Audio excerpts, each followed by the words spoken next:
using love like it's some kind of disease you just catch. Love should have brought your ass home last night. It's something that I lived through, that I've recovered from.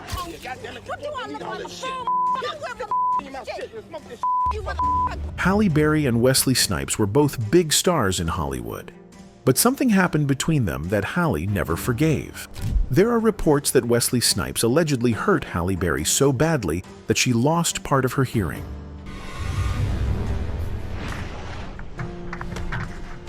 This shocking story has been talked about for years, but Halle never confirmed it. What really happened? Why does she still hold a grudge? Let's take a closer look at this painful incident. Wesley Snipes and Halle Berry had a short but intense relationship. They started dating in 1989 and were together until early 1990. They met while working on the movie Jungle Fever, where they played love interests. Their on-screen chemistry turned into a real-life romance, and they seemed happy together. But behind the scenes, things were not as perfect as they seemed. Their relationship ended badly, and there were troubling rumors about what really happened between them. After their breakup, stories began to spread about possible in their relationship. People started talking about how Snipes might have hurt Berry. Some claimed that Snipes hit Berry so hard that she lost most of her hearing in one ear. It was said that the damage was permanent and she would never fully recover. However, Berry never named the person who did this to her, and Snipes never spoke about it either. This left people wondering what really happened. She says an ex-boyfriend hit her so hard she lost hearing in one ear. Halle has never named her.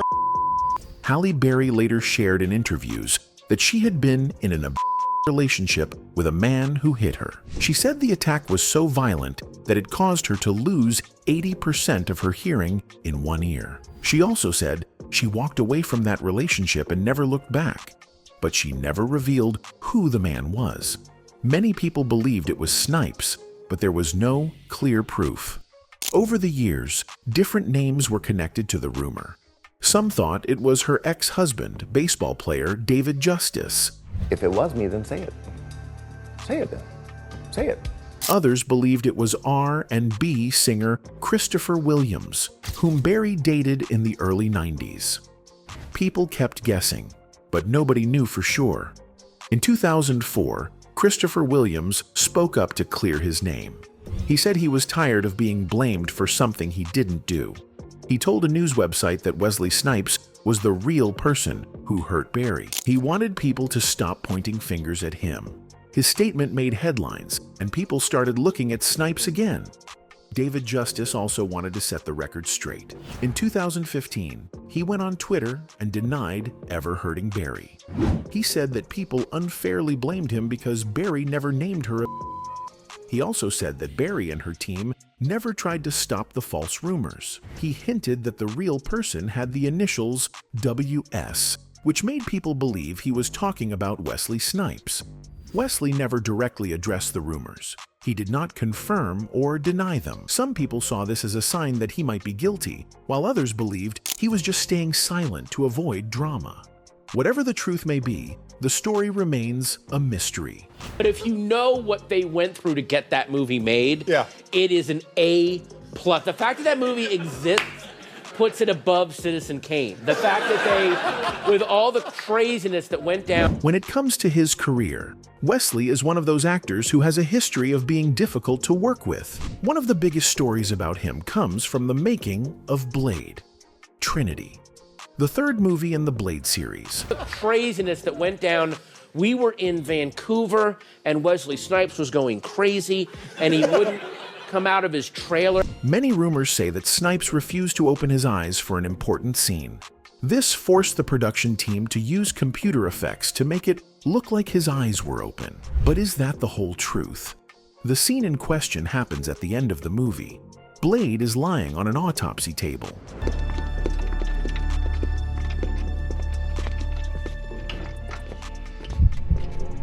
And he suddenly wakes up.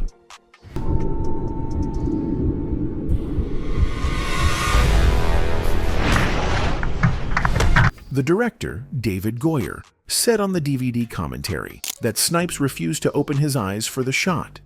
Because of this, they had to use CGI to make it look like he did.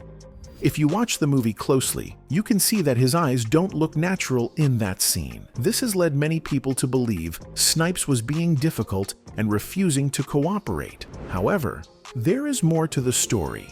The film's visual effects supervisor, Joe Bauer, gave a different version of events.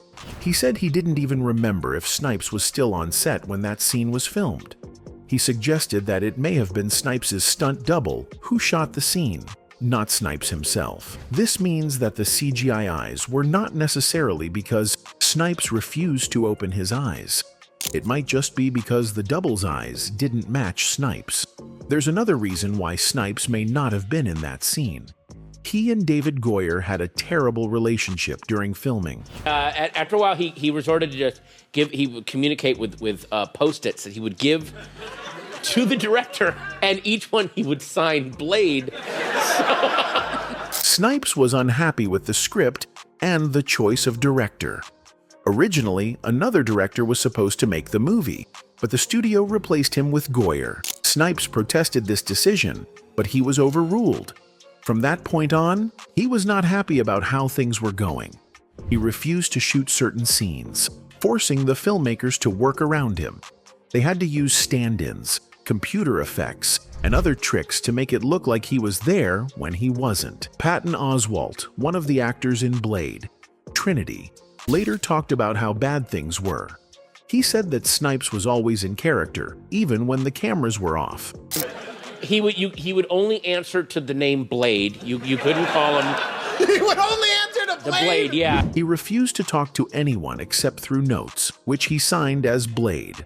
Oswalt also said that Snipes and Goyer communicated only through Post-it notes because they could not get along. Post-its that he would give to the director, and each one he would sign Blade. One of the most shocking stories is that Snipes choked Goyer on set. According to Oswalt, Snipes got angry when he saw another black actor wearing a shirt that said "garbage." He believed this was racist and called Goyer out for it. Then, Oswalt claimed Snipes grabbed Goyer by the neck, but Snipes has denied this ever happened. He said in an interview that if he had actually strangled the director, he would have gone to jail. He pointed out that a strong black man attacking a white director would not be taken lightly. The trouble didn't end there. After Blade, Trinity was released, Snipes sued New Line Cinema and Goyer for $5 million. He claimed he was owed money and that the studio and director had treated him unfairly. He also accused them of racist hiring practices, saying they did not include enough black people in the cast and crew.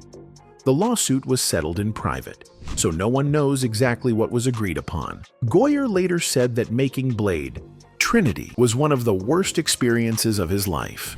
But if you know what they went through to get that movie made, it is an A+.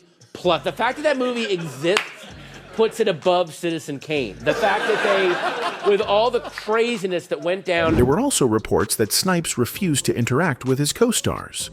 Ryan Reynolds, who played a new character in the movie, was one of the actors he avoided. Some people say that Snipes even called Reynolds a cracker, a term used to insult white people. Snipes later said these claims were exaggerated. He argued that, as an executive producer of the film, he had the right to make certain decisions. But he believed some people did not like the fact that a black actor had power on set. So Snipes is known for playing action heroes in movies.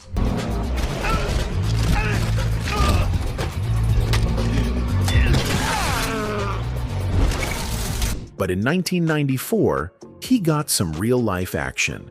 Instead of doing dangerous scenes on a movie set, he was involved in a real, high-speed police chase. Maybe he was looking for some excitement outside of Hollywood.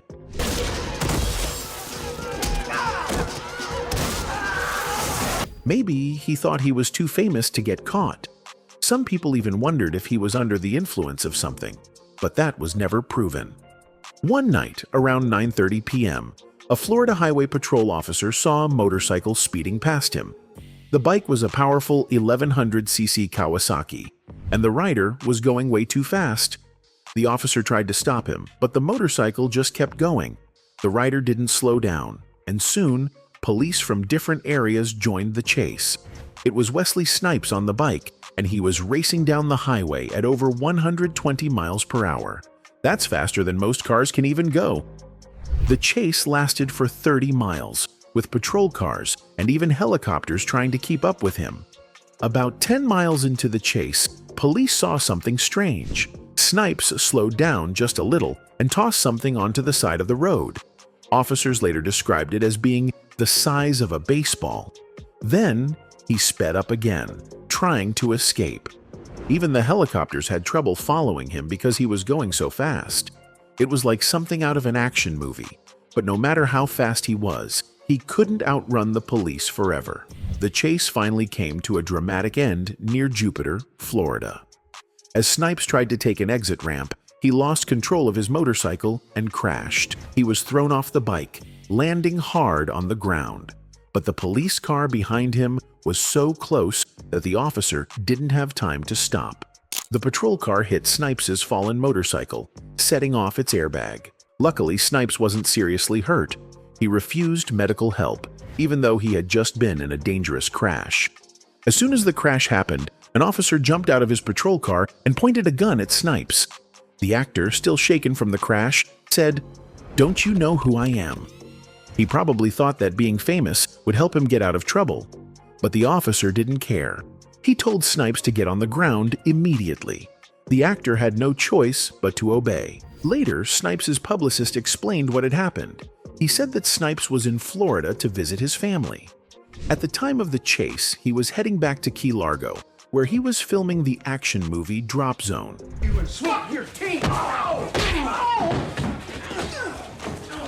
Snipes claimed he had no idea that police were chasing him.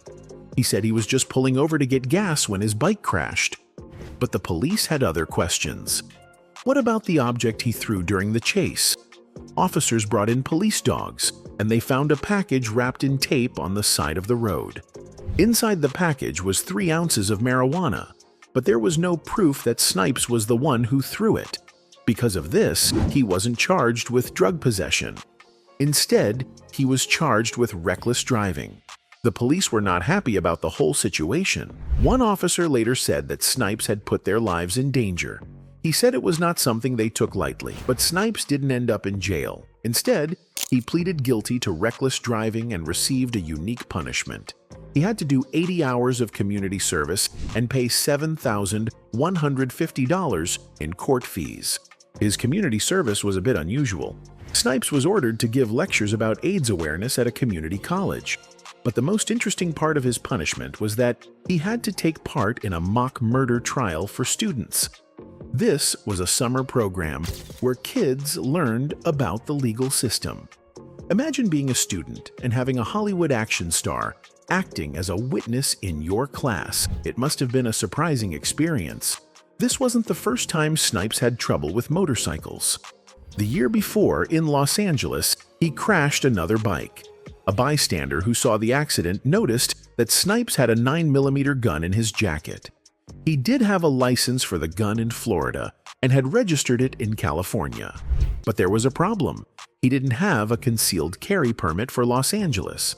That meant he was breaking the law. Because of this, he was placed on probation for 2 years and had to pay a fine of $2,700. It seems like motorcycles and Wesley Snipes don't mix well. He has been in more than one dangerous situation on them. Maybe he should have left the high-speed chases to his stunt doubles. Even though he played fearless characters in movies, real life is not a film.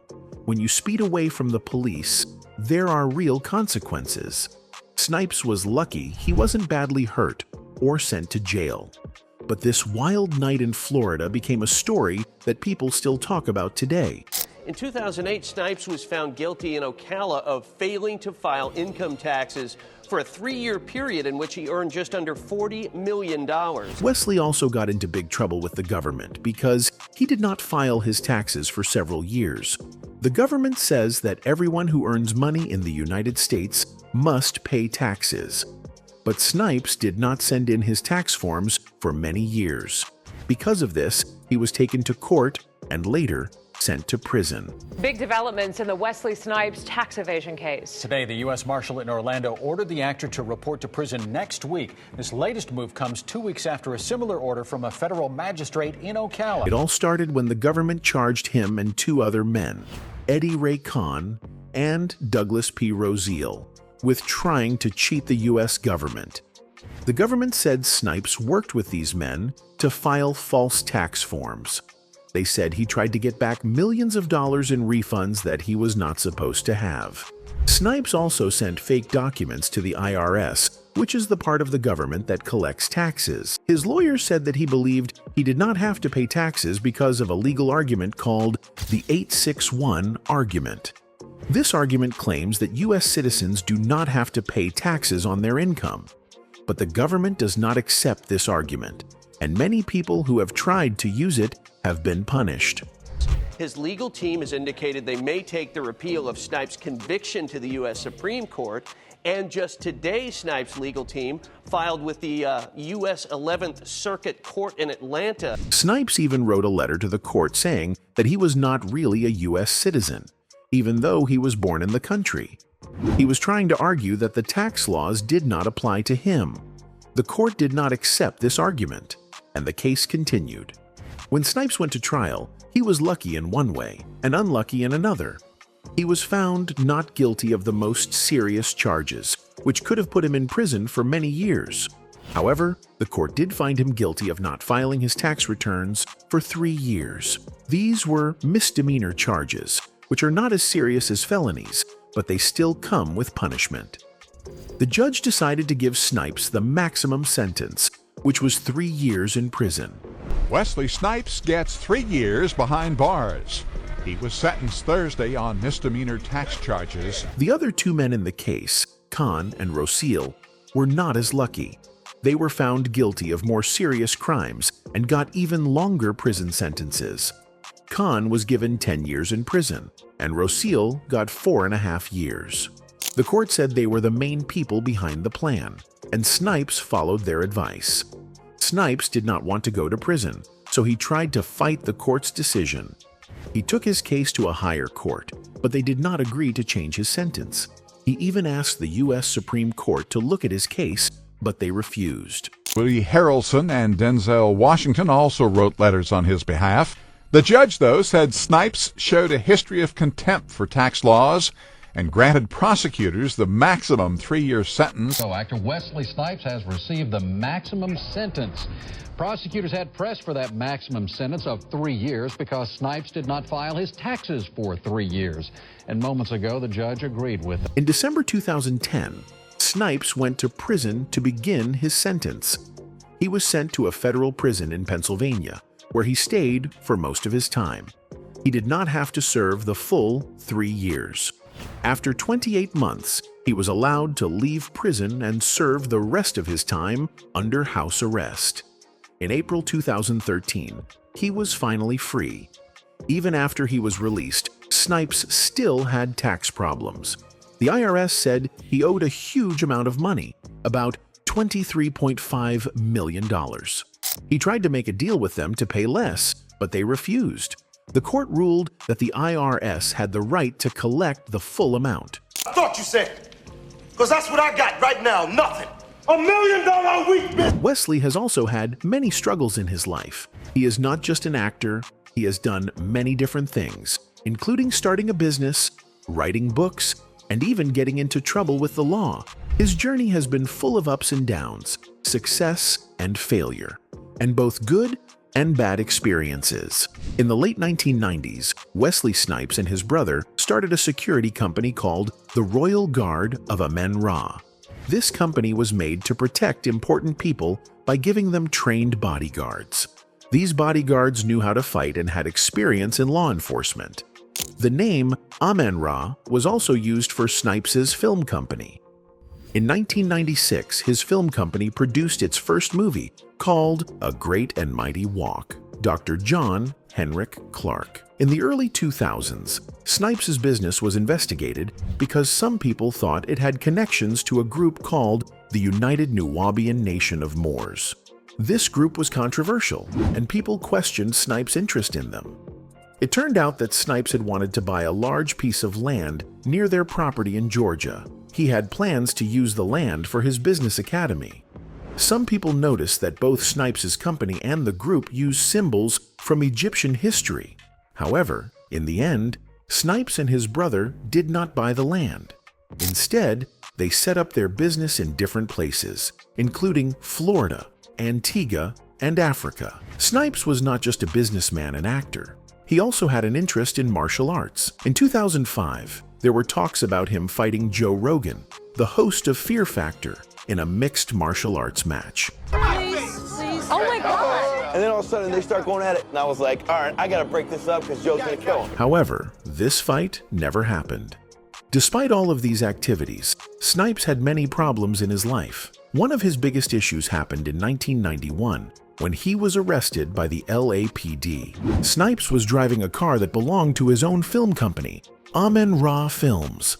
However, the police thought the car was stolen. Snipes said he was treated very badly. According to reports, he was forced to lie on the ground, spread out, with a knee on his neck and a gun pointed at his head. He was then taken to jail, where he said police officers taunted him for hours. He later said the whole situation was humiliating and unfair. Many people were angry about how Snipes was treated. Other actors, like Blair Underwood, said that if Snipes had been a white actor like Tom Cruise, this would never have happened. A leader from the American Civil Liberties Union, ACLU, said that in Los Angeles, police often suspect black men of crimes just because of the way they look or the car they drive. Many believed Snipes was arrested simply because he was a black man in a nice car. Even though he had problems with the police, Snipes continued to act in movies. In the early 1990s, he became famous for action films. He played big roles in movies like Passenger 57, Boiling Point, and Rising Sun. However, these movies did not get great reviews from critics. People started to lose interest in his films. For a short time, it looked like Snipes was going to turn things around. He starred in Demolition Man with Sylvester Stallone, which was well received. But after that, his career started to go downhill again. Snipes had another run-in with the law in 1993. This time, it was not a misunderstanding. He was caught carrying a hidden gun after getting into a small motorcycle accident in Hollywood. The gun was a stainless steel semi-automatic pistol loaded with 6 hollow-point bullets. Because of this, he was charged with 2 misdemeanors. In the end, he got 2 years of unsupervised probation and had to pay a $2,700 fine. Unlike his first arrest, Snipes was not too upset about this one. He admitted that the police were just doing their job. He even said that the officers treated him fairly and that they were real cool about the situation. This showed a different side of Snipes, where he accepted responsibility for his actions. Even though he has been through a lot, Snipes continues to push forward, always looking for new ways to succeed.